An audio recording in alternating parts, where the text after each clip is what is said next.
you can't chop your papa up in Massachusetts. Not even if it's planned as a surprise. A surprise! No, you can't chop your papa up in Massachusetts. You know how neighbors love to criticize. Well, they've got him on the sofa where he'd gone to take a snooze, and I hope he went to heaven because he wasn't wearing shoes. Is he kind to rearrange him with a hatchet, so they say? And she got her mother in that same old-fashioned way. But you can't chop your mama up in Massachusetts. Not even if you're tired of her cuisine. Her cuisine? No, you can't chop your mama up in Massachusetts. The kind of things are sure to cause a scene. When they really kept her hopping on that busy afternoon with both down and upstairs shopping while she hung her act on.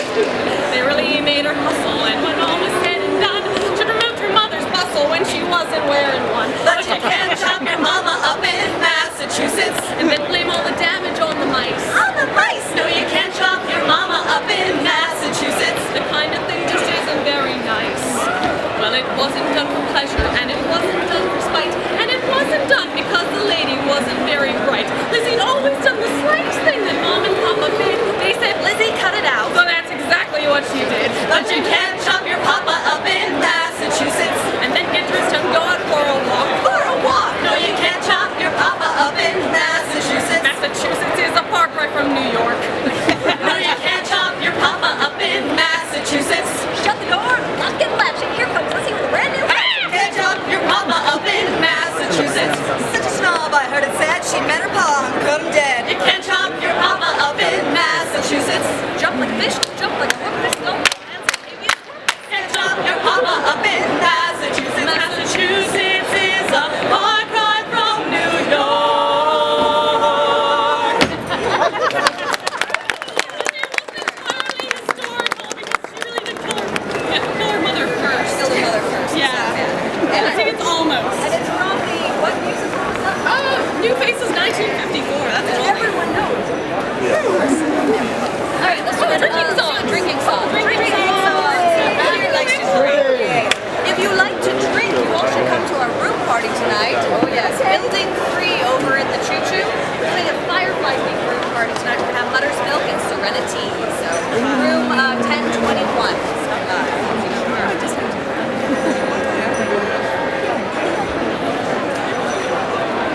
Oh, the night that Patty Murphy died is a night I'll never forget. Some of the boys got loaded drunk and they ain't got sober yet. As long as the bottle was passed around, everyone was feeling gay. O'Leary came with the bagpipes, some music for to play. That's how they show their respect for Patty Murphy. That's how they show their honor and their pride. They said it was a sin and shame and they winked at one another. And every drink in the place was full the night Pat Murphy died. Pittsburgh is at the corner out in the end. When Kelly and his gang came a tearing down the streets, they went into an empty room and a bottle of whiskey stole. And put that bottle with the corpse to keep that whiskey cold. That's how they show their respect for Patty Murphy. That's how they show their honor and their pride. They said it was a sin and shame and they winked at one another. And every drink in the place was full the night Pat Murphy died. Well, everyone started drinking, they didn't worry for a prayer. And Miss Murphy said she waited till everyone was there. If ever a sight I ever did see that made me shiver with fear, they took the ice right off the corpse and placed it with the beer. That's how they show their respect for Patty Murphy. That's how they show their honor and their pride. They said it was a sin and shame and they winked at one another.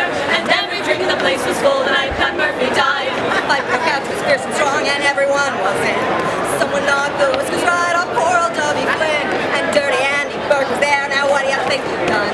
Put the corpse right on its head in the corner just for fun. That's how they show their respect for Patty Murphy. That's how they show their honor and their pride. They said it was a sin and shame and they winked at one another. And every drink in the place was full the night Pat Murphy died. But Mrs. Murphy started in and battled with the cops. She chased them, every one of them. She chased them several blocks. A lovely time was had by all 18 in court tried for having caused a riot on the night Pat Murphy died. That's how they show their respect for Patty Murphy. That's how they show their honor and their pride. They said it was a sin and shame and they winked at one another. And every drink in the place was full the night Pat Murphy died. Well, someone asked old Finnegan if anyone had died. Well, says he, I'm not quite sure, I just came for the ride. They headed for the graveyard, all holy and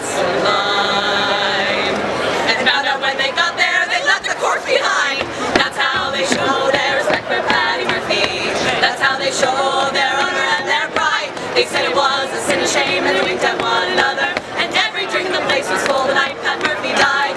That's how they showed their respect for Patty Murphy. That's how they showed their honor and their pride. They said it was a sin of shame, and they winked at one another. And every drink in the place was full the night Pat Murphy died. Yes, every drink in the place was full the night Pat Murphy died.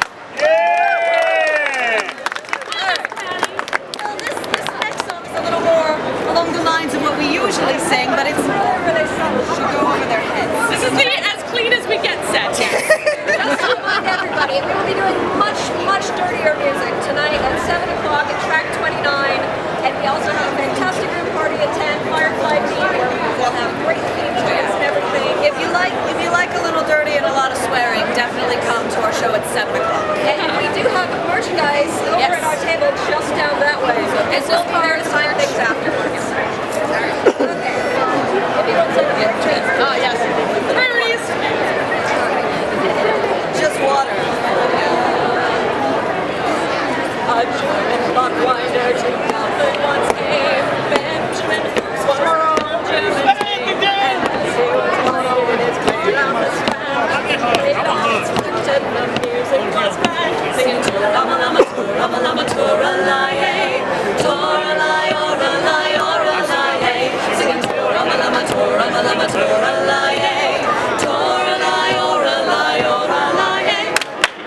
There was a young lady from Holland Square, said that her clock was in need of repair. He walked the German and to her delight, in less than 5 minutes he had her clock right. Saying Tora-lama, Tora-lama, Tora-la-yay. Tora-la-yay, ora-la-yay, ora-la-yay. Singing Tora-lama, Tora-lama, Tora-la-yay. Tora-la-yay, ora-la-yay, ora-la-yay. And as they were sitting right down on the floor, there came a very loud knock on the door. Walked her husband, and right was his shock to see the old German wind up his wife's clock. Singing Tora-lama, Tora-lama, Tora-la-yay. Tora-la-yay, ora-la-yay, ora-la-yay. Singing Tora-lama, Tora-lama, Tora-la-yay. Tora-la-yay, ora-la-yay, ora-la-yay. And it says the husband was very and don't let that old German come in here again. I've got your clock in the line on the shelf. If your old clock needs winding, I'll do it myself. Sing it, Tora-lama, Tora-lama, Tora-la-yay.